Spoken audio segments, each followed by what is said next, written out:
consacrons aux grandes réflexions concernant le monde d'après. Nous pourrions d'ailleurs aujourd'hui baptiser cette émission tout particulièrement le monde dès aujourd'hui dans lequel nous vivons. Nous allons parler en effet avec nos invités du système alimentaire local en Béarn et je vais être assisté pour réaliser cette interview et cette table ronde par Hélène Duance qui est avec nous, qui est maître de conférence en géographie et aménagement du territoire à l'Université de Pau.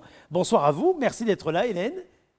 Bonsoir et merci. Et puis merci d'avoir contribué également à préparer à la fois la table ronde de cette émission et puis à nous mettre en contact avec des acteurs qui finalement viennent assez régulièrement dans cette émission Bonsoir le Béarn, parler à la fois du haut de leurs exploitations agricoles, de la production qu'ils réalisent ou bien par exemple, comme ceux qui sont en responsabilité et cantine collective, l'autre jour nous expliquer de quelle façon, lorsqu'on est en charge de la restauration collective, on peut être également, encore plus aujourd'hui, qu'on ne l'est d'habitude, au service des productions locales. Donc c'est souvent par votre intermédiaire, donc je veux vous en remercier, que nous avons fait l'ensemble de ces rendez-vous. Avant que vous nous présentiez le sujet, avant que vous nous disiez de quoi aujourd'hui finalement il en retourne, sachant que nous allons parler de résilience alimentaire, de notion de local, d'autonomie alimentaire, de sécurité alimentaire, de précarité, de justice alimentaire, de produits de qualité. Je vais vous présenter les invités qui sont avec nous en plateau ou virtuellement présents. Alors sans ordre protocolaire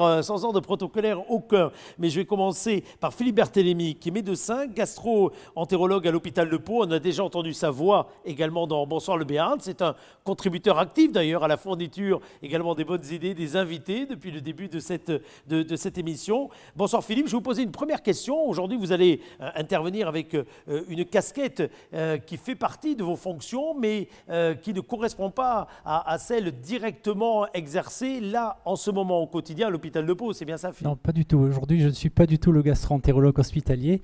Je suis le passionné d'alimentation depuis plus de 20 ans et j'utilise l'acte alimentaire, le fait de cuisiner, de manger ensemble pour travailler sur le lien social et puis pour envisager tout un tas d'actions possibles en lien avec la santé.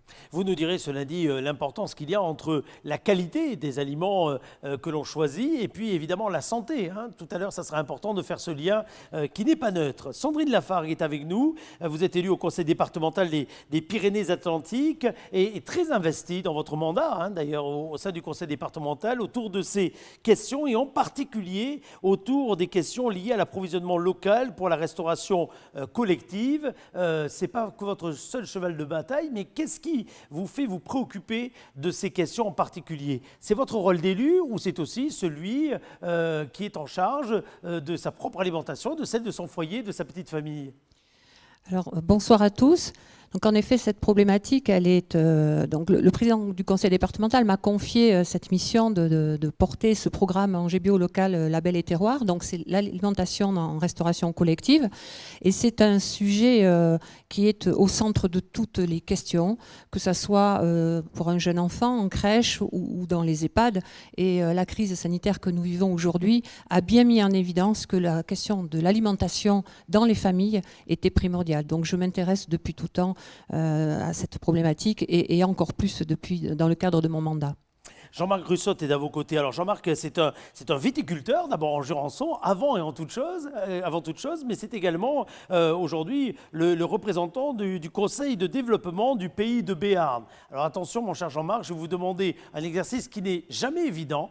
Il va falloir en 30 secondes définir pour ceux qui ne le connaîtraient pas ce qu'est le pays de Béarn et encore pire, ce qu'est le Conseil de développement du pays de Béarn. En 30 secondes chrono. Je mettrai beaucoup moins avec des mots choisis et puissants. Il s'agit de l'outil de démocratie participative que le Béarn attendait depuis très longtemps. En fait, c'est un outil d'une assemblée citoyenne accolée au nouveau pôle métropolitain nommé Pays de Béarn, né il y a quelques mois maintenant, dont le Conseil de développement, organisme de consultation citoyenne, amené à accompagner les démarches du Pays de Béarn et à s'auto-saisir aussi des sujets qui lui plairont de fouiller, sur lesquels il exercera sa réflexion, sur lesquels ses membres justement, qui sont un balayage exhaustif de tout ce qui peut se faire, je veux dire, de complet en termes socio-professionnels, associatifs, monde de la santé, monde économique, monde agricole, monde culturel. Et c'est une magnifique assemblée de 90 personnes qui s'est mise au travail avec beaucoup d'appétit. Fauché dans son élan justement, bon, malheureusement par cette crise, mais ceci dit, nous allons continuer à travailler par évidemment voie numérique. Alors, on va parler avec vous des spécificités locales de l'agriculture du Béarn. Vous allez représenter la viticulture, mais nous allons avoir également en ligne, en liaison avec nous, elle ne pouvait pas être parmi nous, mais son visage va apparaître à l'écran, Fanny Ferrand. Bonsoir Fanny. Bonjour. Bonsoir. Alors, vous représentez le collectif Fermier 64, mais un petit mot peut-être de présentation de votre exploitation et où est-ce que vous êtes basé?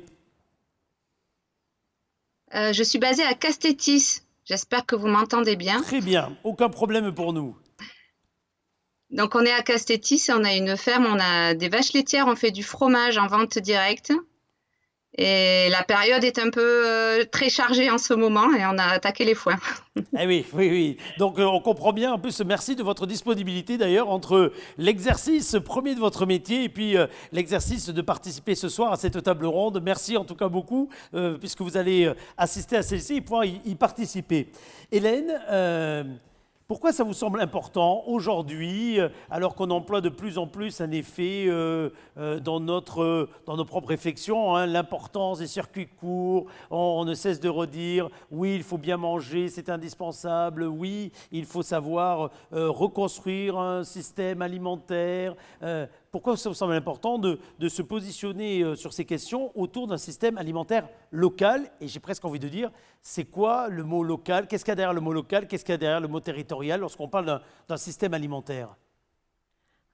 Alors, peut-être je crois qu'effectivement, c'était la thématique de cette table ronde autour de la notion de système alimentaire local. Système alimentaire, c'est pas quelque chose d'évident à comprendre, hein, cette notion. Et c'est la diversité des personnes qui sont présentes autour de cette table vont nous montrer la diversité des acteurs qui sont impliqués dans cette question-là, la diversité des questions que ça pose aussi en termes pour les consommateurs, pour les citoyens et les habitants du Béarn, si on est aussi sur ces questions aujourd'hui, sur cette thématique-là. Alors, manger local, si on part un peu de cette idée-là, du local et de manger local, je partirais peut-être d'une idée, dans un premier temps, peut-être une question, est-ce que c'est une fausse bonne idée? Parce qu'aujourd'hui, c'est une notion qui s'impose justement. Ça peut être une bonne question, d'ailleurs, ça peut être une vraie bonne question. Voilà, ça s'impose un peu comme une évidence aujourd'hui, cette idée du manger local, cette idée aujourd'hui qui est un peu présentée comme une dimension un peu incantatoire, comme avec quelquefois un discours qui peut être aussi qui peut paraître un peu comme moralisateur ou normatif, et qui nécessite une réflexion de la part de tous, de la part de chacun des acteurs, hein, pour comprendre un petit peu ce que l'on met derrière cette notion. Une notion qui peut être très vertueuse sur les piliers, effectivement, hein, on retrouve un certain nombre des piliers du développement durable, des questions qui vont être, alors Philippe nous a abordé les questions sociales, les questions sociales, mais on va retrouver des questions environnementales, des questions d'accès pour tous. Donc effectivement, comment au-delà de ces questions vertueuses, on peut aussi tomber dans certaines dérives, certains leurres, hein, qui peuvent être une alimentation réservée à une certaine élite, réservée à certains, et confondre la notion du local, non pas comme une fin en soi. Il ne faut pas confondre effectivement que le local ne soit pas une fin en soi, mais un moyen de construire ce que Jean-Marc Rustot nous évoquait aussi, hein, un projet de territoire, en tout cas une dimension à défendre localement. Philippe Barthélémy, d'abord la vraie question, j'ai presque envie de dire, avant même de se demander comment on peut bien manger local, il y a le bien manger. Et dans le bien manger, on peut y mettre deux choses. Alors le bien, il y a le goût, etc. Mais avant toute chose, il y a la qualité de l'alimentation et le lien que ça peut apporter donc, en termes de bien-être, à son développement, à sa santé, à sa protection également. Ce lien-là, on est en train, selon vous, là, de le redécouvrir après des années où peut-être parfois certains l'ont laissé beaucoup de côté? Oui, tout à fait.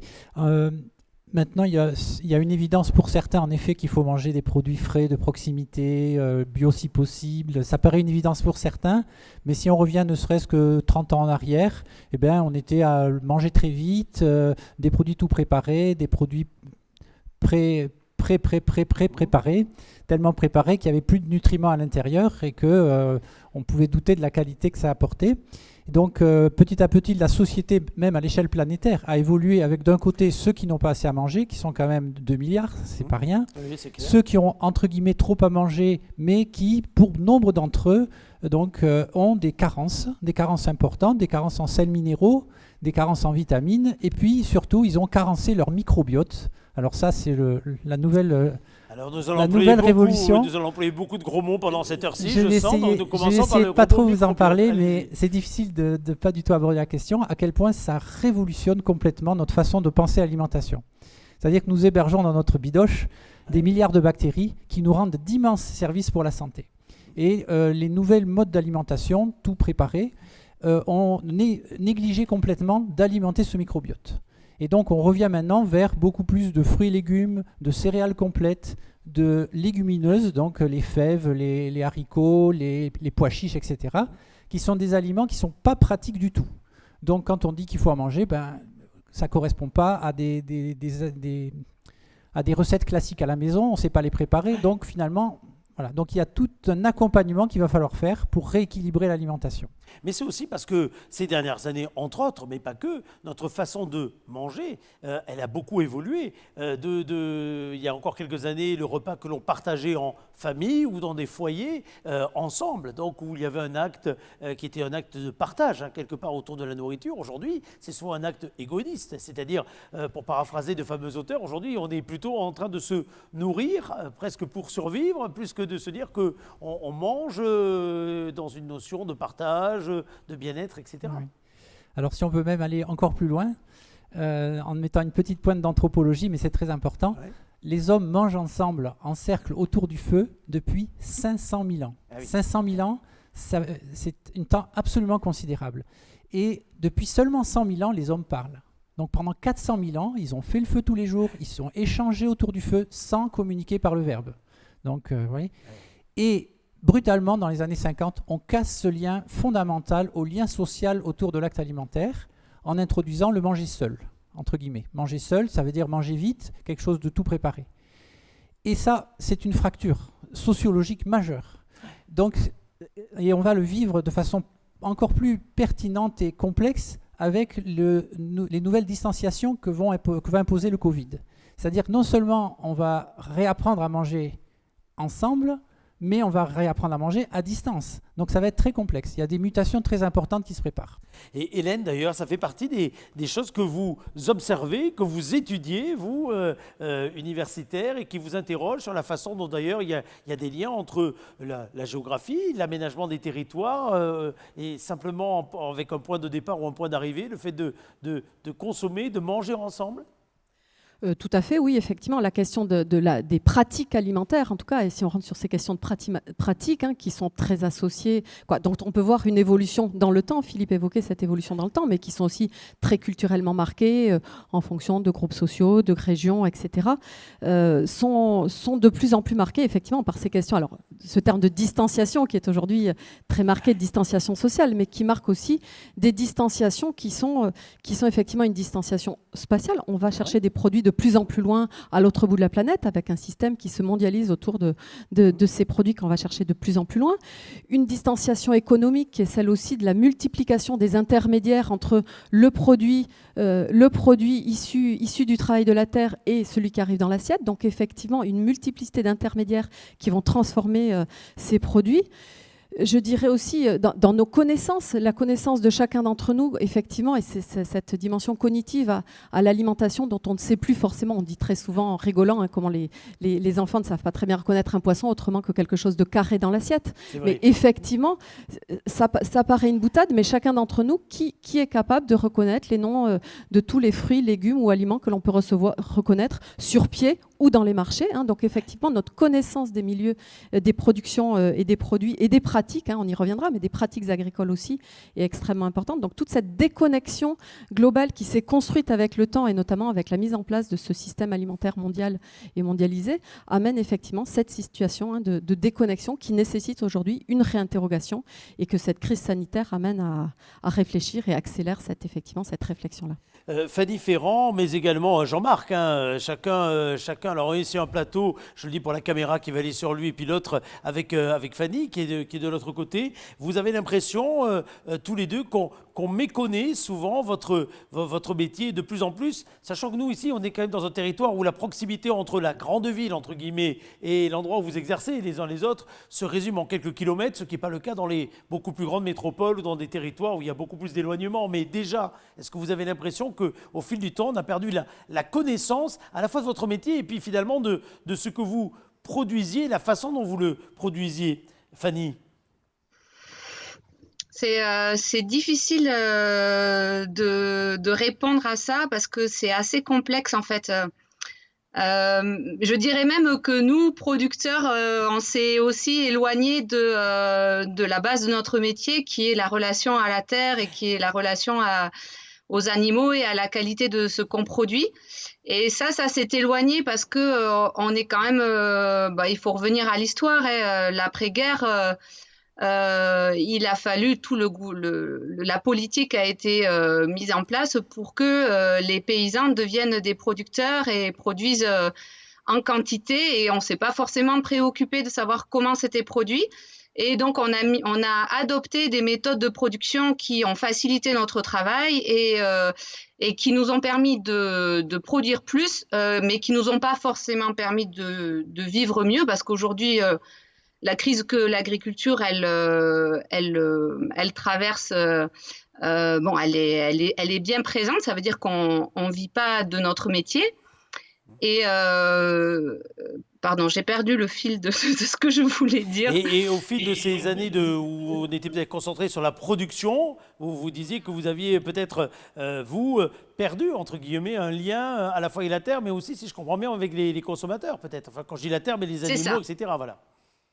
En fait, voilà, pour prendre mon exemple, il y a 20 ans, j'ai repris la ferme de mes parents, qui était en circuit long, c'est-à-dire on produisait du lait qu'on vendait aux industriels, et on utilisait les techniques traditionnelles, production de maïs, utilisation de produits de traitement, mais un peu par la force des choses. Et en fait, on n'avait plus le lien avec ce que c'était vraiment que la qualité de notre produit. Ouais. Et mes parents ne vivaient pas de leur métier. Quand on a repris la ferme il y a 20 ans, le but du jeu, c'était quand même de retrouver du sens à notre métier et de se retrouver responsable en fait de notre acte de production. Et donc de continuer à être présent, parce que l'agriculture durable, à la base, c'est quand même que les paysans soient encore là demain, et ça, c'est pas gagné. Et donc, en fait, avec cet objectif-là, petit à petit, en 20 ans, on a retrouvé tout le sens à notre métier en choisissant de transformer le lait, de faire du fromage, de le vendre en direct, et donc d'être totalement responsable de l'acte de production et donc de la qualité de notre produit. Et s'est enchaîné une modification totale de nos pratiques. Donc, on a arrêté le maïs et on est passé au tout à l'herbe et on est passé en bio. Mais ça s'est fait très progressivement en 20 ans. Et ça s'est fait avec des sacrifices économiques. Et je veux dire que demander des changements aux paysans aujourd'hui, ils sont prêts à relever le défi. Mais encore faut-il qu'il y ait l'accompagnement nécessaire. Quand on demande quelque chose aux paysans, ils sont capables de s'adapter. Ils ont toujours été capables de s'adapter. Aujourd'hui, la société demande autre chose, mais encore faut-il qu'on donne les moyens au monde paysan de transformer ces techniques de production, et il faut du temps. Nous, il nous a fallu 20 ans pour modifier nos techniques de production. C'est très, très long. Voilà. Jean-Marc, dans ma question, je pensais au lien avec le consommateur, mais j'entends dans la réponse de Fanny qu'il y a aussi une vraie autocritique quelque part, vis-à-vis de son propre métier, de sa propre façon de faire dans les années passées. Vous partagez ces éléments-là ? Oui, évidemment, je partage totalement ce que vient de dire Fanny. J'y rajouterai juste que à chaque époque, son agriculture, à chaque époque, sa perspective. Alors, il y avait eu la perspective de l'après-guerre, de la nourriture pour tout le monde, de bon marché, la perspective des années 60, 70, oui. La libération du monde agricole aussi par les produits chimiques. Oui. Je veux dire, la génération de nos parents s'est retrouvée à retrouver une petite part de sa dignité. Oui. À l'époque de l'exode rural massif, des usines qui embauchaient avec de très bons salaires. Celui qui reste à la ferme, finalement, c'est celui qui a perdu. Et on a les produits chimiques qui libèrent un petit peu tout ça. Et puis, nos parents, enfin, je suis très bien placé pour le savoir, qui nous voient revenir vers un temps un tout petit peu plus long. grâce aussi à notre époque, à la démocratisation pour ce qui est de la viticulture. Mais bon, la viticulture est peut-être un tout petit peu déportée par rapport au sujet alimentaire, purement alimentaire aujourd'hui, puisque le vin est un produit culturel et n'est que culturel. On ne va pas chercher les calories dans le vin, on ne va pas chercher les nutriments, on va chercher la culture, on va chercher le terroir, on va chercher l'histoire, on va chercher l'identité. C'est pour ça que par rapport au sujet, je suis un petit peu gêné, parce que la culture a aussi besoin d'être transportée. Absolument. C'est un peu antinomique avec le local d'ailleurs, aussi. On en parlera tout à l'heure, d'ailleurs, sur les oppositions à faire ou à ne pas faire, alors, d'ailleurs, entre les uns et les autres. Parce que là, au travers de ce qu'on dit, on parle d'ailleurs on commence peut-être d'ores et déjà à se dire qu'il faut de la place pour des agricultures. Jean-Marc, oui, d'accord. Allez au bout de votre raisonnement, pardon. Je vous ai compris. Pour dire que par rapport à ce que nous faisons, à ce que je fais, à ce que mes collègues font, notre époque, c'est la conquête des valeurs ajoutées par l'exportation du territoire. Parce que la valeur culturelle de ce que nous faisons est montée, parce que la démocratisation du transport, parce que Internet, qui est une révolution totale pour nous, pour les petites fermes, y compris celles qui travaillent en local. Que serait le confinement et le manger local, qu'on pourra détailler tout à l'heure, sans les réseaux sociaux, sans Internet, sans les listes de diffusion? Alors voilà, notre époque nous a aussi permis de nous remettre dans le temps long dans la bio. La bio fait une percée remarquable et heureuse et bienvenue aussi dans le vignoble jurançonnais, et de manière à étayer aussi ce volet culturel, parce que c'est un merveilleux outil de qualité aussi, la bio, et au-delà de toute la chaîne de conséquences heureuse, bienvenue, toutes les vertus environnementales que l'on connaît, quoi. Et donc voilà, notre écope, voilà, un retour de balancier qui est revenu durablement s'inscrire dans le temps long pour nous, et j'ai la nette impression aussi que les 2 mois que nous venons de vivre à compresser le phénomène, à amplifier le phénomène, quoi. Et je pense qu'on y reviendra sûrement tout à l'heure, quoi. On va y revenir en effet tout à l'heure. Ces problématiques d'approvisionnement, on va en parler, d'approvisionnement, pardon, d'alimentation, elles concernent l'individu que nous sommes, elles concernent également les groupes. Lorsqu'ils sont constitués, on pense aux enfants, mais on pense aussi aux personnes âgées, etc. Bref, à tous ceux qui bénéficient ou qui ont besoin de la restauration collective. Appelons ça comme on veut. Ça fait partie d'ailleurs des domaines sur lesquels vous avez beaucoup travaillé avec le département, Sandrine Lafargue, parce que aujourd'hui, on va parler du bien manger de façon individuelle, mais il y a une responsabilité très forte dans ceux qui ont à promouvoir le bien manger au niveau collectif. Oui, tout à fait. Juste pour présenter brièvement le programme alimentaire que le département déploie depuis 10 ans, donc la démarche Manger bio et local, label et terroir a démarré en 2010, donc au département des Pyrénées-Atlantiques. Et l'idée, c'était de proposer une alimentation saine et durable dans les collèges, dans les cantines des collèges. Dont le département a la responsabilité. Hein, voilà, il faut préciser. Tout à fait, Eric. Donc il fallait, on a proposé à nos chefs de restauration d'améliorer la qualité alimentaire par l'achat de denrées alimentaires en bio et en local. Donc avec un accompagnement, une sensibilisation, une présentation des produits. On s'est rapproché des producteurs locaux. Et donc Fanny est aussi en exercice à nos côtés, Monsieur Barthélémy, enfin on est toutes les personnes qui sont présentes sur le plateau, nous avons l'habitude de travailler ensemble. Et vous disiez tout à l'heure que le repas, c'était le repas à la famille. Aujourd'hui, 80 à 90% des enfants mangent à la cantine le midi. Et ce n'est plus dans le cercle familial. Et c'est dans l'un de nos objectifs du programme, c'est aussi de sensibiliser les convives, les enfants, les seniors, les bébés à cette alimentation bio et locale. À faire découvrir. Est-ce qu'en 10 ans, vous avez eu l'impression, pour le coup, que ces préoccupations, ces messages avaient un autre écho? Oui. Simplement en 10 ans, parce qu'à l'échelle du temps, 10 ans, je ne reviens pas sur les premiers feux comme Philippe tout à l'heure, mais à l'échelle du temps de 10 ans, c'est très court finalement. Oui, tout à fait. Donc 10 ans, donc les 5 premières années, nous avons proposé toute une méthodologie et surtout mettre tous les acteurs autour de la table, créer ce cercle vertueux, cet écosystème vertueux. Et en 2015, nous avons décidé d'ouvrir ce programme aux crèches, aux EHPAD et aux foyers d'hébergement pour personnes handicapées. Et en 2017, nous avons signé une convention avec l'Association des maires des Pyrénées-Atlantiques qui nous a sollicité. Tout le monde est venu vers nous pour nous demander, mais essayez de nous aider améliorer, comme vous savez le faire, l'alimentation locale. Donc, on va au plus près des producteurs, au plus près des élèves, au plus près des chefs, et tout ça avec une sensibilisation surtout des enfants. Parce que les visites à la ferme, Fanny pourrait en parler aussi, c'est très important. Nos jeunes collégiens aident le chef cuisinier à choisir les produits qu'ils veulent consommer. L'idée, c'est d'embarquer, entre guillemets, excusez-moi l'expression, tout le monde. Et sur la base du volontariat, c'est ce qui est important, c'est que c'est jamais en marche forcée, c'est toujours sur le système du volontariat. Et j'ai une anecdote qui me vient récemment. J'ai été alertée par des parents d'élèves qui m'ont dit attention, dans un établissement, il va se passer quelque chose d'assez incroyable. Vous avez pensé à tout, vous avez pensé à l'approvisionnement local, à des denrées alimentaires extraordinaires, à des producteurs locaux extraordinaires, à un chef qui sait cuisiner, qui a retrouvé son cœur de métier. Mais à aucun moment vous avez embarqué les élèves et les convives, les enfants vont faire grève.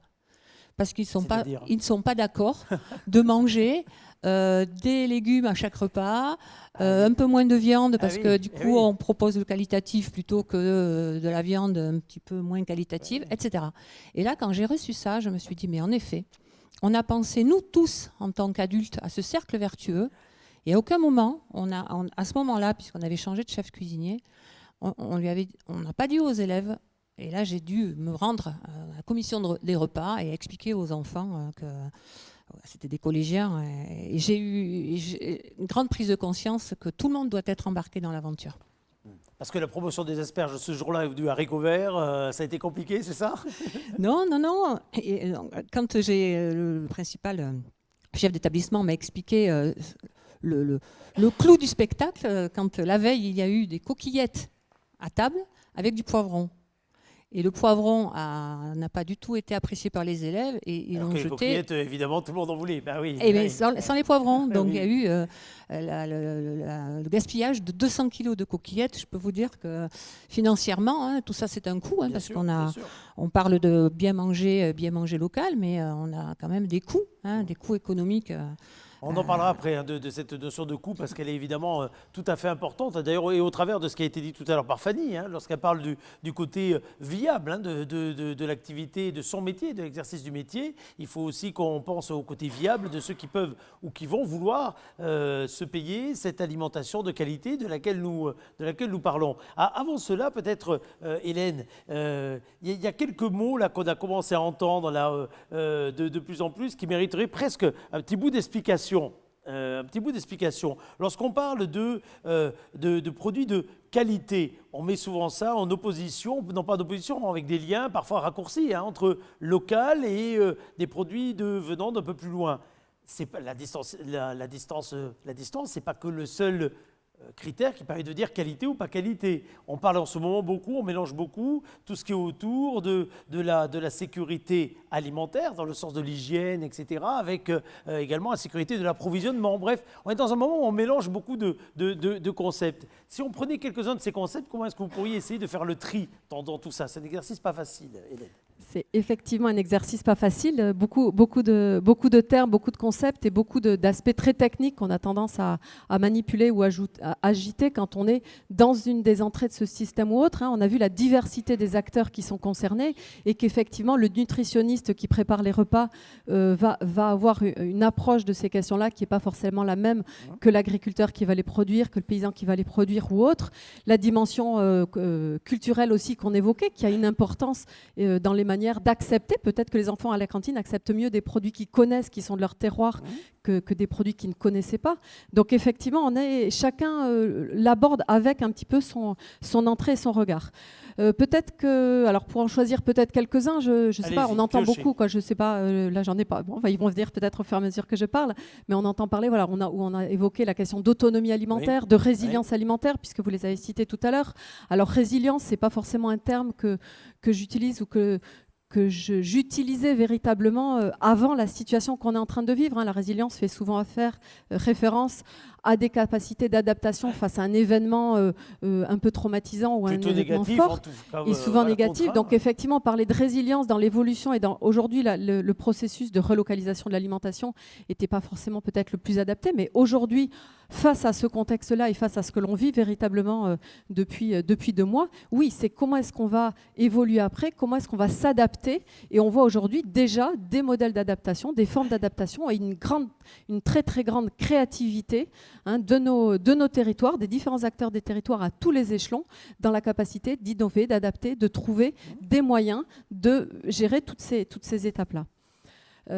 Autonomie alimentaire, peut-être pour revenir sur la question d'autonomie, qui est un grand mot. Vous avez peut-être, alors je pense aux auditeurs qui ont peut-être lu ou reçu le dernier le Télérama d'il y a quelques semaines, qui était marqué autour de 3-4 semaines, autour des 3 jours d'autonomie alimentaire d'une ville. Oui.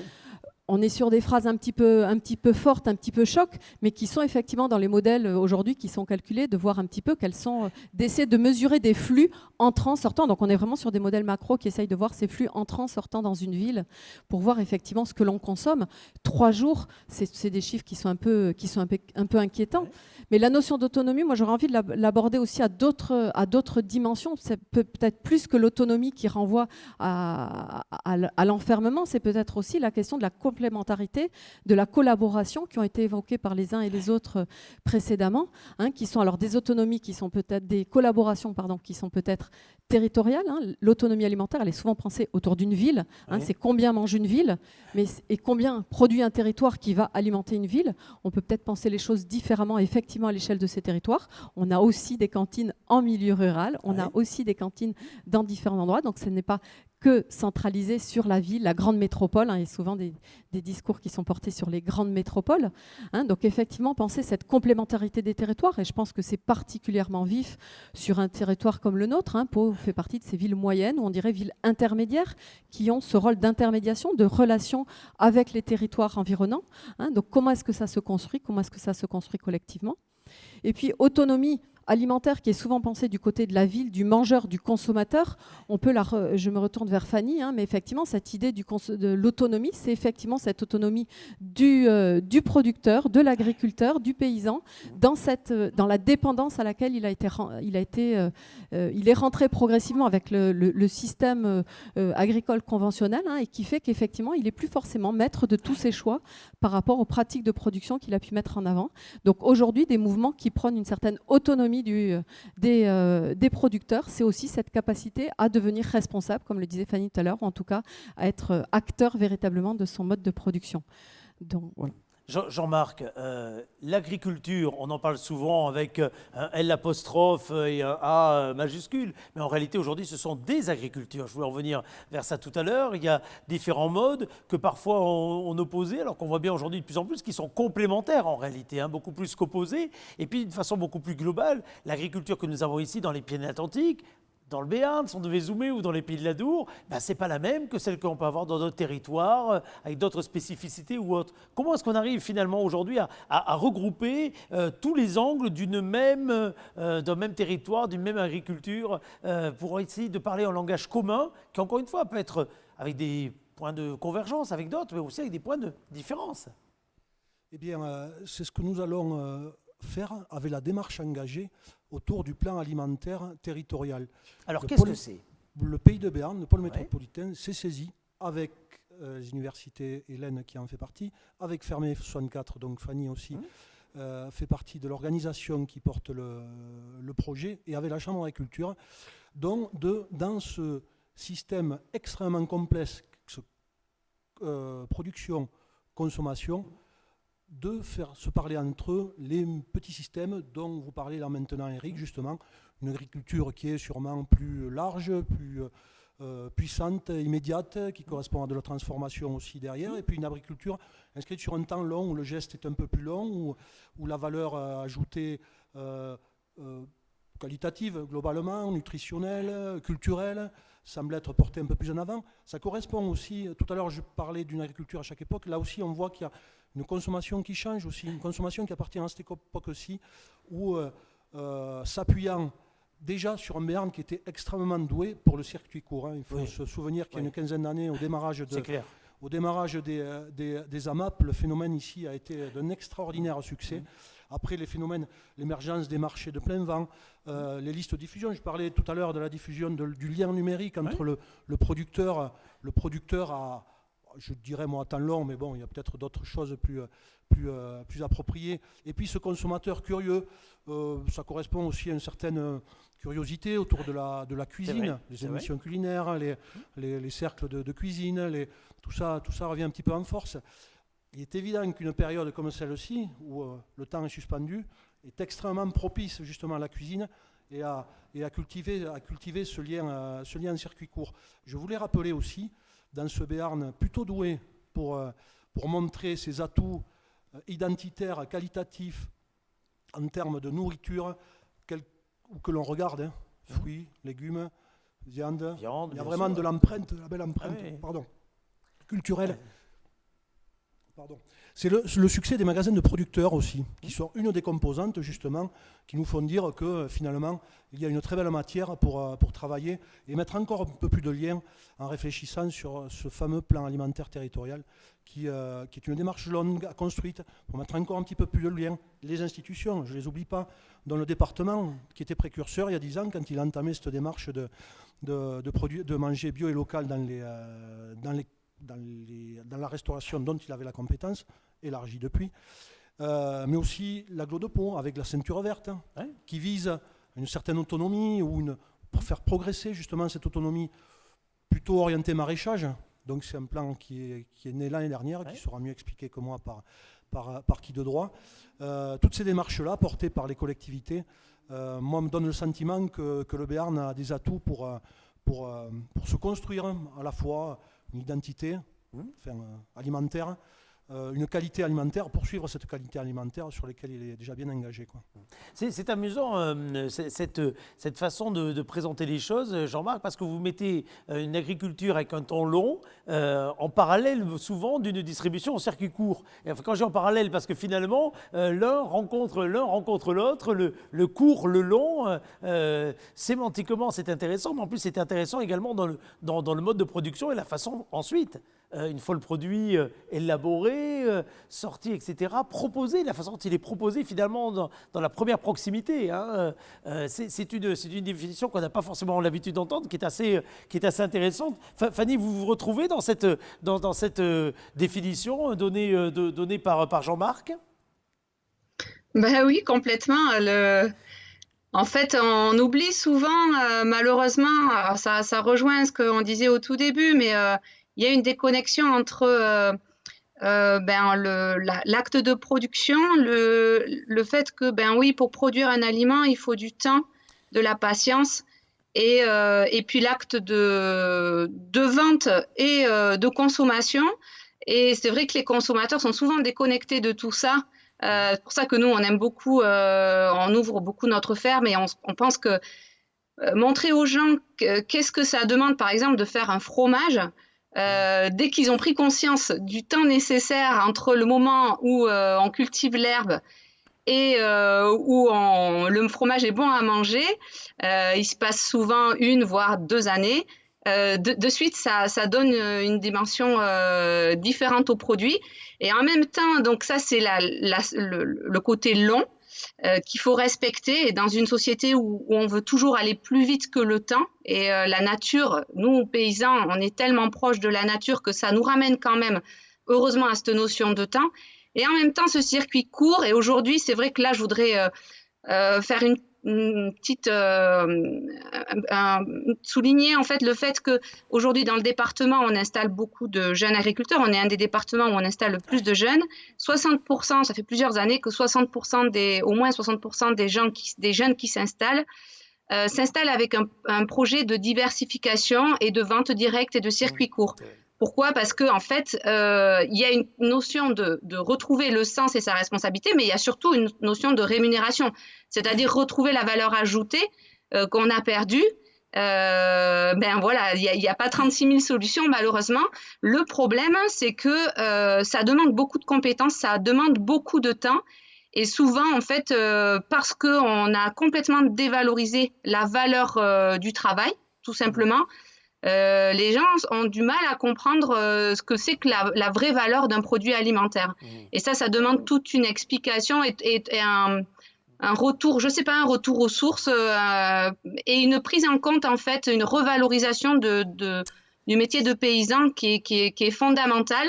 Alors les consommateurs des citoyens qui nous écoutent au quotidien, c'est la façon dont vous consommez. Même quand vous allez au restaurant, vous pouvez poser la question comment est produite cette viande, d'où elle vient. C'est hyper important. Et quand vous consommez, ben c'est pas compliqué. Mais consommer des produits bruts et savoir d'où ils viennent et comment ils sont faits, c'est essentiel. Et après, c'est aussi demander des comptes à tous nos élus et demander un engagement. Ben voilà, moi je souligne vraiment le travail qui est fait par le conseil départemental depuis 10 ans, c'est exemplaire, c'est vraiment exemplaire et c'est grâce à ça d'ailleurs que on travaille avec le collectif fermier, on a réussi à mettre quand même dans le département. Donc il y a quand même 2 groupes, il y a le côté Béarn et le côté Pays Basque, mais c'est pas grave, c'est très efficace. Aujourd'hui, ne commençons pas. Pardon ? Non, je vous disais, ne commençons pas à faire cette opposition. Allez-y, je vous en prie. Il n'y a pas du tout d'opposition, c'est plutôt des partenariats et ça reste sur des logiques de partenaires avec bien sûr des structures comme la Chambre d'agriculture qui font le pont entre les deux. Et donc, on est quand même toutes les structures qui accompagnent les producteurs fermiers. On travaille depuis 2 ans sur justement comment on peut organiser ces filières fermières parce que c'est vrai qu'en effet, on a beaucoup de petits producteurs. Et pour approvisionner la restauration collective, les magasins de producteurs, etc., les restaurateurs, il faut absolument qu'on puisse s'organiser entre nous pour faire des plateformes et avoir des outils. Et pour ça, alors ça ne demande pas beaucoup d'argent et on a beaucoup de mal quand même à les obtenir, mais on a besoin du soutien des politiques. On a le conseil départemental et le conseil régional qui nous soutiennent heureusement, mais il faut que ça aille plus loin avec le pays de Béarn et avec les communautés de communes. Voilà. Le message est passé, le message est largement passé en tout cas. Cela dit, c'est intéressant ce qui vient d'être dit à plus d'un égard. D'abord parce que ça pose la question de la valeur, la valorisation et quelque part du prix, on en parlera dans quelques minutes, mais d'abord la logistique, parce que le charme du finalement très petit, il se trouve aussi confronté à des réalités, c'est que si on est très éparpillé, si on a chacun sa façon de faire, sa façon de produire, etc., à un moment donné, il faut aussi quand même de la logistique pour arriver à assurer, approvisionner dans la régularité et puis pour tout un tas de questions de sécurité d'hygiène, de capacité à faire des repas équilibrés, etc. etc. Et de pérennité, de la production. On le voit bien, nous, dans nos établissements, les collèges sont fermés pendant 2 mois l'été. Ouais. Quid des producteurs qui ont encore des denrées alimentaires à vendre? C'est pour ça l'intérêt d'un système d'approvisionnement local et à l'échelle d'un territoire. Un programme national alimentaire permet, avec la pluralité des acteurs, les crèches, les EHPAD, continuent à travailler l'été. Les EHPAD ne sont jamais fermés. Oui. C'est ce qui a permis de continuer à nos producteurs, donc inscrits dans notre programme, à vendre et à produire et à vendre dans les établissements. Fanny, merci Fanny pour les éloges dans le cadre du programme. C'est vrai que c'est un travail main dans la main. Sans les producteurs, on n'avancerait pas. Sans nos chefs cuisiniers, sans la sensibilisation, sans toutes les collectivités, puisqu'on travaille main dans la main avec le Pays de Béarn et avec l'agglo Auvergne-Pyrénées, avec le Pays Basque, puisque le département des Pyrénées-Atlantiques est bicéphale. C'est obligatoire. Et moi, depuis que je siège au département et que je m'occupe de ce sujet, j'embarque tout le monde. Tout le monde s'intéresse au sujet. Je n'ai pas d'opposition. Si on peut parler, c'est pas politique, hein, c'est pas politiquement correct. Il n'y a pas d'opposition. Tout le monde souhaite que les convives mangent bien, locaux, en produits locaux, et surtout avec les producteurs un salaire descend aux producteurs. Et ça, à chaque fois, c'est le sujet Mais récurrent. pour autant, si ça fait unanimité quand on le dit, quand on en parle comme ça, après il y a des vrais choix devant lesquels on est confronté. Et souvent dans ces vrais choix, Jean-Marc, il y a des réalités d'organisation, il y a des réalités aussi de caractère, hein, arriver à faire travailler les uns les autres, de coûts pour estimer ce qu'est le coût à effet du travail du producteur, du fermier, du paysan, le travail de la logistique, le travail du distributeur.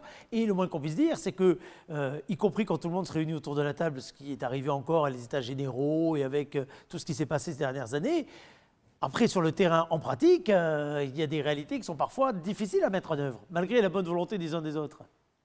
Oui, exact, mais c'est une construction lente. Là, le phénomène que l'on décrit là aujourd'hui est issu d'années de travail, de concertation, d'expérience, d'expérimentation. Je salue d'ailleurs à l'époque le démarrage de ces démarches-là par le Civan Bio, qui a été rejoint par d'autres organisations aussi autour. Des choses ont été expérimentées, elles ont réussi, d'autres ont échoué. Les personnes, avec leur caractère, dès que l'intérêt est commun, eh bien, à un moment donné, les passions s'ajustent. Et il faut un peu de temps, il faut de la patience, il faut du savoir-faire. Je crois que le Béarnais, de ce point de vue-là, montre quelques atouts. Et ce que je voulais dire. Et puis après, il y a une part de la valeur ajoutée, celle des intermédiaires, de la distribution qui est récupérée. Et dès que vous avez un petit peu d'argent, un petit peu de moyens, vous pouvez le remettre dans une distribution, une organisation différente aussi. Donc il y a aussi un jeu de cartes qui a été redistribué patiemment, longuement. Et puis surtout, ce n'est pas fini. Ce qui me réjouit, c'est que la démarche est aujourd'hui sans retour. Elle est vraiment... Et oui, ça c'est important de dire, c'est vrai. C'est une démarche sans retour.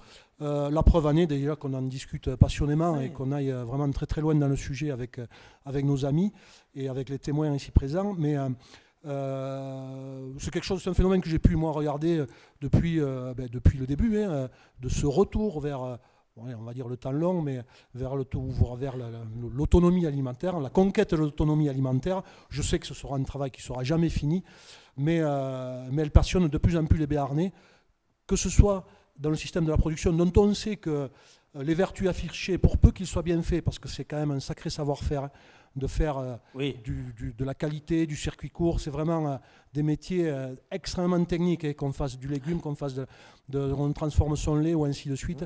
C'est quand même des savoir-faire à transmettre aussi. Et puis les organisations se mettent en place. Avec le temps, ça me réjouit vraiment, quoi. Philippe Barthélémy, vous avez l'impression que depuis le confinement, pour les locaux, on accélère quelque part la redécouverte des circuits courts et que quelque part, dans cette période qui est une période ô combien difficile, compliquée à bien des égards, qui aura aussi beaucoup de conséquences sanitaires certes, mais aussi sociales, économiques ou autres, quelque part dans les points positifs qui pourraient peut-être en ressortir, il y a au moins celui-là. Oui, c'est une époque très étrange puisque c'est la première fois dans l'histoire qu'est prise une décision majeure pour des raisons de santé. Donc ce confinement, c'est une première historique et en sachant que beaucoup de gens confinés savaient eux-mêmes qu'ils n'auraient pas été très malades du virus. Et donc ces personnes, dans leur petit logement, se sont questionnées et ont pensé à leur santé. Et en pensant à leur santé, la première chose qui vient, c'est la santé alimentaire. Et donc, on a vu beaucoup de personnes se tourner vers des petits producteurs. Est-ce que ça va être un processus de longue durée? On ne sait pas. Mais quand on discute sur les marchés, on voit qu'il y a énormément de gens qui vont à la ferme directement. Les ventes s'envolent pour les produits de proximité parce que les gens ont envie de donner du sens à leur alimentation. Et moi, personnellement, comme tous les soignants, on s'en réjouit, bien sûr. Cela dit, il y a une question là-dessus, c'est est-ce que tout le monde pourra avoir accès à cette alimentation de qualité? J'insiste bien sur le tout le monde, parce que la vraie question, c'est aussi, on aurait pu la poser, version un système alimentaire de qualité pour tous. Et le pour tous, il a aussi toute son importance sur ce que ça coûte réellement, parce qu'on parle de la valorisation, et c'est important de parler de la valorisation du travail, évidemment. Donc derrière ces mots-là, il y a la valeur des produits, dont on sait bien qu'en effet, parfois beaucoup la méconnaissent, et il y a le coût qu'on peut en payer. Absolument. Alors je pense qu'en Béarn, on est quand même dans une région très privilégiée, puisqu'on a un accès facile aux produits frais et de proximité. Oui. Et pour peu qu'on suive les saisons, globalement, on peut s'alimenter à un coût très raisonnable en fruits et légumes. Il y a des régions beaucoup plus difficiles et je n'étendrai pas le propos aux grandes villes qui sont obligées d'avoir des ravitaillements de très très très grande quantité qui ne sont pas les nôtres. Donc si on s'accroche à ça, si on met en valeur des recettes traditionnelles, ne serait-ce que la garbure ou des soupes ou autres, eh bien on peut très bien garder le cap. Et c'est nous, sur le plan de la nutrition, autrefois les gens mangeaient sainement parce qu'ils avaient du pain qui était complet à l'époque et ils avaient la soupe. Donc globalement, ils avaient déjà une alimentation qui était plus équilibrée qu'elle n'est aujourd'hui. Non, mais c'est une vraie question, Hélène, cela dit. Le coût, ce que l'on peut payer, quand bien même on le voudrait, mais ce que l'on peut payer par rapport à la nourriture de qualité. Comment est-ce que vous, quand vous observez d'ailleurs les réactions, les populations, la réaction des gens, vous traitez ce problème, vous voyez ce problème apparaître? Ce problème apparaît effectivement, et je pense que Philippe est bien placé aussi pour en parler. On évoque cette question de l'accès pour tous, de l'accessibilité. Elle passe par le prix, elle passe par plein d'autres dimensions qui sont aussi d'éducation à la santé, à l'alimentation. Mais elles posent véritablement des questions de justice alimentaire, d'équité alimentaire, et dans les réseaux, dans les circuits qu'on met en œuvre, et dans les études très récentes qui sont faites sur ce qui se passe actuellement autour de cette période de crise sanitaire, on voit très peu réapparaître les questions justement de personnes qui sont éloignées de l'alimentation, alors qu'aujourd'hui tous les problèmes d'aide alimentaire sont dans des situations cruciales.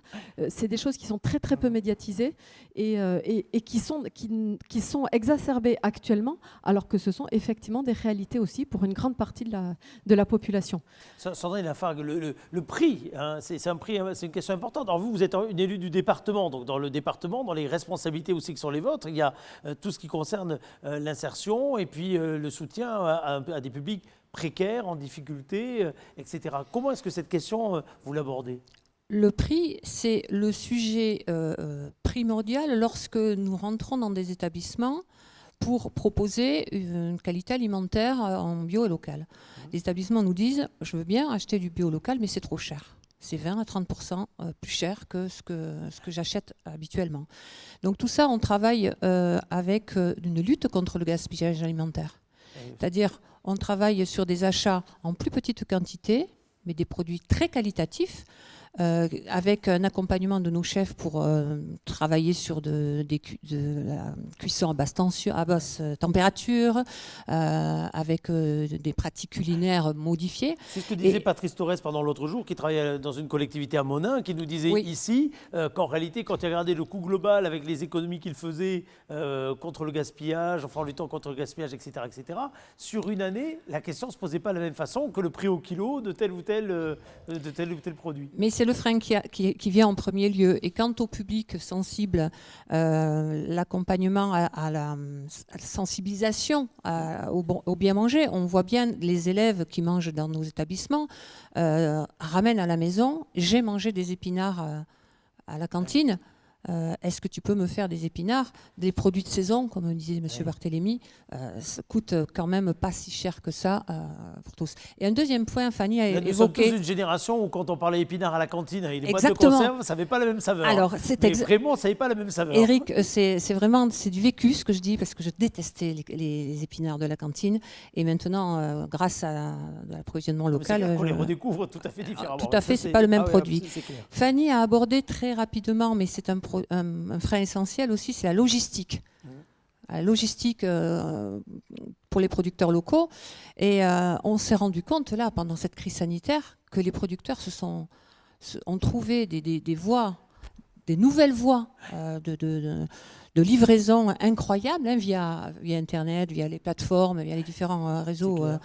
Et nous, on a déjà réfléchi avec nos équipes comment conserver ces nouvelles façons de proposer des produits locaux. Et on s'est dit, on va proposer aux mairies, on va faire une expérimentation sur 2 ou 3 communes et permettre à des producteurs de livrer nos établissements, nos cantines, mais aussi les familles. C'est-à-dire que les enfants viendront chercher les enfants et leurs commandes.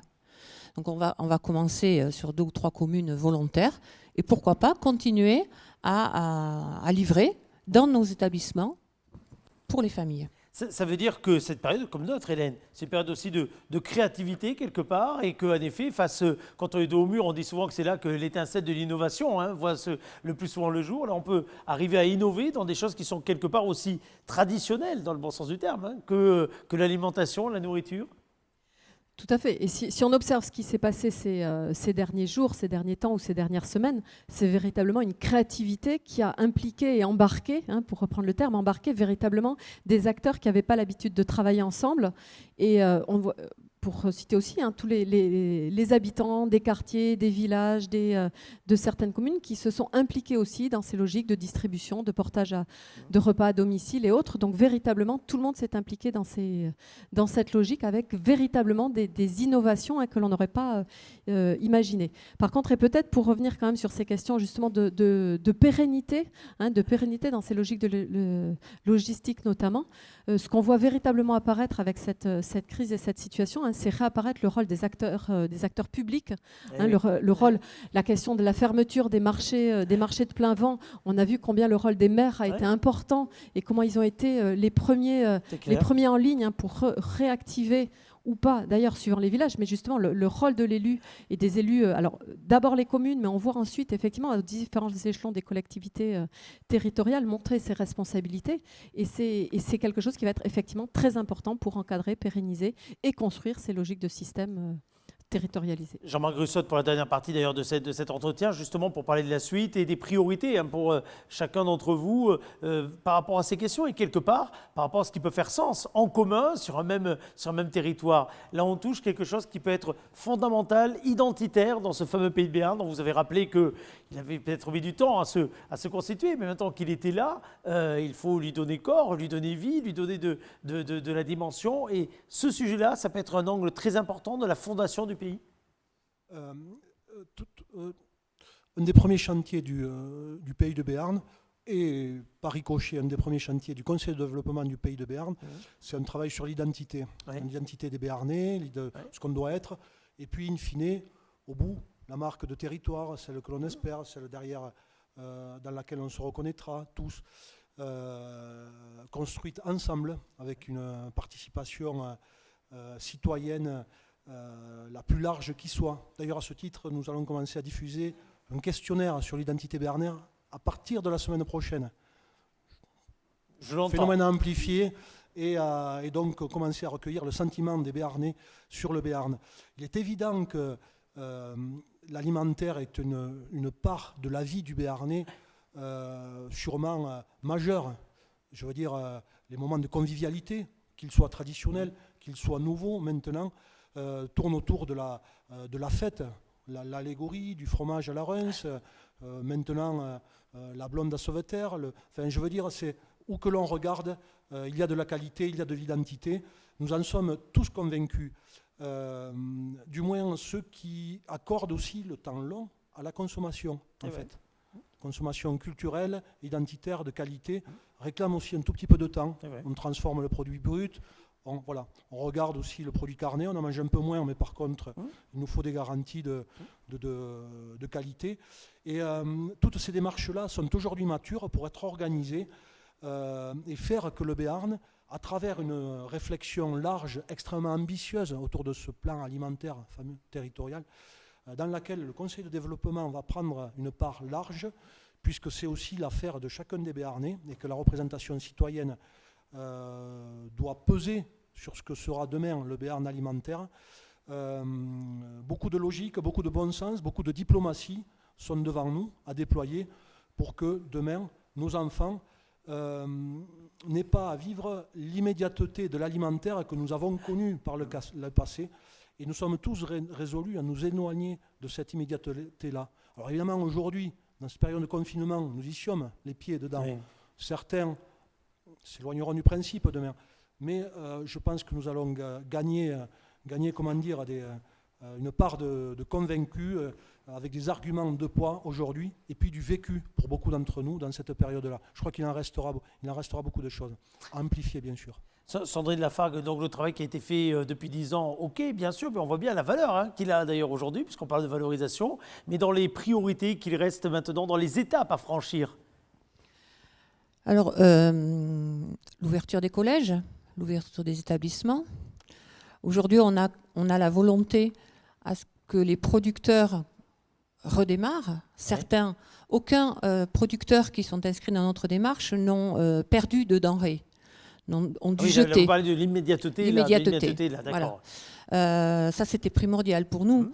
Ils n'ont plus de commandes depuis 2 mois dans nos établissements, mais ils se sont organisés autrement, on les a suivis, on va faire le point avec eux pour savoir ce qui a marché, ce qui n'a pas marché, et continuer avec eux sur ces sur ces innovations qu'ils ont mis en œuvre. Nous, notre volonté au département, c'est de continuer l'essaimage. On a été labellisé cette année par le ministère de l'Agriculture et de l'Alimentation. Alors, je rebondis tout à l'heure, Eric, vous disiez l'alimentation, l'agriculture. Le ministère de l'Agriculture a beaucoup regardé le Pays Basque cette année. Certes, allez-y. Certes. Joker. Non, mais allez-y, continuez. Donc, c'est un ministère qui traite l'agriculture et l'alimentation, ce qui n'était pas le cas précédemment. Donc, on a été labellisé en début d'année label PNA, Programme National Alimentaire, et on continue l'essaimage, c'est primordial. Tout le monde va être embarqué, je reprends les propos. Il faut continuer à travailler tous ensemble, quel que soit. Moi, j'ai des maires dans des communes me disent « Moi, j'aimerais bien améliorer la qualité alimentaire, mais je sers 20 repas par jour, peu importe. » On a des établissements à 1500 repas, des établissements à 20 repas. L'essaimage est primordial. C'est ça le système alimentaire local. C'est faire avec tout le monde et du bon sens. C'est vraiment du bon sens. Donc l'ouverture des collèges, on y est. C'est pas demain, mais après-demain. Toujours dans le cadre de ce programme, on reste entier, on reste sur ce qu'on sait faire. On va proposer un menu unique et non pas un panier repas. Menu unique, entrée, plat, dessert.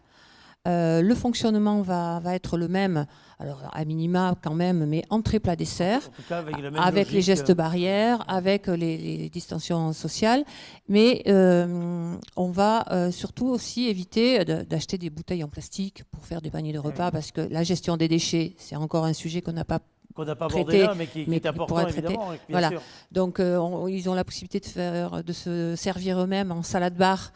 On a fermé les salades-bars parce que ça, à mon avis, à l'heure actuelle, c'est plus compliqué. Ça va être compliqué. Voilà, on reste logique, on garde un menu unique, entrée, plat, dessert, pour offrir à tous les jeunes. Il y avait la logique d'essaimage même par la suite, donc on le sent bien. C'est primordial. Fanny Ferrand, le fait de travailler en collectif, parce qu'on a parlé de vous d'ailleurs individuellement, mais on aurait pu parler du collectif, également Fermier 64, le fait de travailler en collectif pour essayer d'être, j'allais dire, encore plus convaincant, plus complémentaire, lorsque l'on parle aux consommateurs, lorsqu'on parle à des acheteurs potentiels en termes de collectivité ou autre, malgré parfois, en effet, les concurrences qu'il peut y avoir entre les uns et les autres, les inimitiés ou autres, c'est primordial. Le collectif, ça a une valeur formidable, même dans ce domaine. Ah oui, moi, j'en suis convaincue, sinon je ne ferais pas tout ça. Oui, déjà. Et parce que c'est vrai, j'aime bien reprendre la phrase qui dit tout seul on va plus vite, mais à plusieurs on va plus loin. C'est vrai que c'est pas simple d'arriver à mettre tout le monde autour de la table et d'arriver à ce que chacun trouve sa place, et parce qu'il y a bien sûr des guerres d'idéologie, voilà. Mais ce qui est important, c'est d'essayer de garder vraiment du bon sens sur voilà la priorité des priorités, c'est que on puisse continuer, les paysans, à être là. Il faut qu'on soit plus nombreux. Ça pose alors il y a quand même un retour à la terre qui est à souligner, avec beaucoup de gens qui sont pas issus du milieu agricole et qui veulent s'installer et qui ont beaucoup de difficultés à trouver des surfaces. Pour plusieurs raisons, pour des questions économiques, pour des questions ils sont souvent pas suivis au niveau financier, mais aussi ça peut être parce que simplement les terres sont pas libres. Oui, donc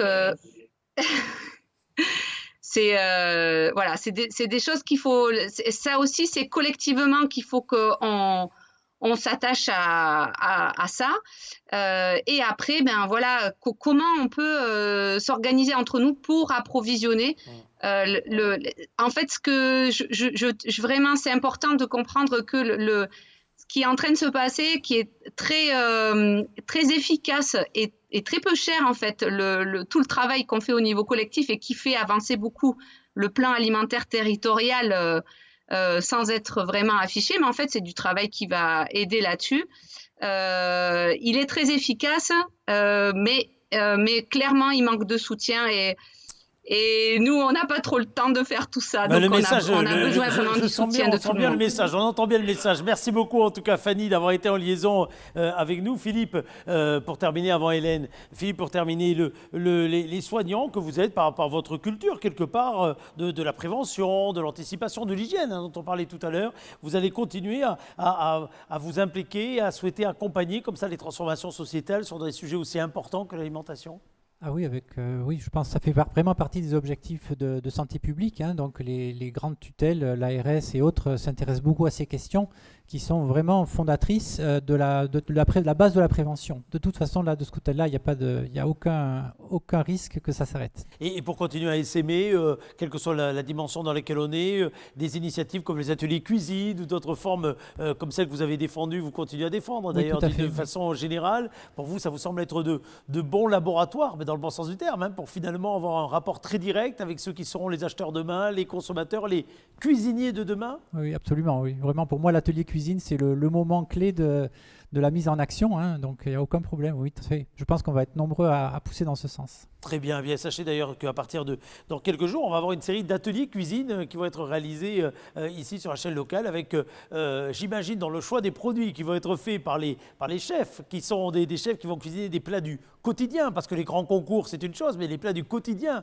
là, ils concernent tout le monde. Il y a ce qui fait rêver et puis il y a ceux qu'on sait faire. Ça va avoir son importance, Philippe. Voilà. Donc je voulais juste préciser qu'elles se sont mises, donc ce sont des filles surtout, hein, qui feront ces recettes, et elles sont mises dans les conditions les plus rigoureuses et les plus difficiles, c'est-à-dire un tout petit espace comme un studio d'étudiants, des produits le moins cher possible, et puis de décliner derrière d'autres idées sur des plats les plus simples. Voilà, donc on va le découvrir dans quelques jours, ça sur la chaîne locale. Hélène, ces questions, on n'a pas fini de les étudier. Il va falloir animer également, dans le bon sens du terme, la façon dont les débats vont se structurer, les priorités vont émerger. Oui, effectivement, c'est ce qu'on vient d'évoquer, c'est cette capacité d'animation, de coordination, de discussion et d'embarquer tout le monde autour de cette table. Mais j'aurais presque envie de dire d'abord et de m'adresser aux auditeurs et aux auditeurs Allez-y. qui nous écoutent, c'est qu'effectivement, c'est aussi et d'abord les citoyens, habitants, Eh oui. mangeurs que nous sommes, hein, qui sommes les premiers à devoir nous interroger sur ce que l'on mange, sur comment on se comporte effectivement, quelles sont nos pratiques alimentaires, et s'interroger alors peut-être justement sur l'après-crise, ou en tout cas, alors l'après, on ne sait pas comment va être cet après, comment on va s'engager, mais en tout cas, se mettre dans une situation de réfléchir à ce que l'on fait, réfléchir à cet acte-là. Peut-être juste une petite anecdote, mais j'ai le souvenir jeune qu'on m'apprenait effectivement que boire du vin, c'est pas plonger, c'est pas directement avaler le liquide qu'il peut y avoir dans un verre, mais c'est bien plonger son nez d'abord dans un verre, mais c'est la même chose pour une assiette. C'est effectivement comprendre, regarder, prendre conscience de ces saveurs-là, se demander, se poser des questions. Aujourd'hui, je crois qu'on redécouvre le plaisir de cuisiner. Alors plaisir ou pas plaisir, mais en tout cas on découvre l'acte de cuisiner. Oui. Est-ce que c'est du plaisir? Est-ce que c'est pas du plaisir? C'est pas le cas pour tout le monde, hein. Quand on a des repas tous les jours et 14 repas par semaine à faire chez soi, c'est plus compliqué. Parce que 14, ça Mais fait c'est déjà une bonne famille. 14 par semaine en tout cas, ouais, donc on mange au moins 2 fois par C'est jour. clair, non, c'est clair. Mais donc le casse-tête du repas, hein, revient très régulièrement. Mais donc c'est vraiment chacun d'entre nous, hein, ici présents et au-delà derrière ces écrans, hein, qui devront nous interroger à ce à quoi on est attaché dans cette question aussi de manger pour demain. Merci beaucoup en tout cas d'avoir été là.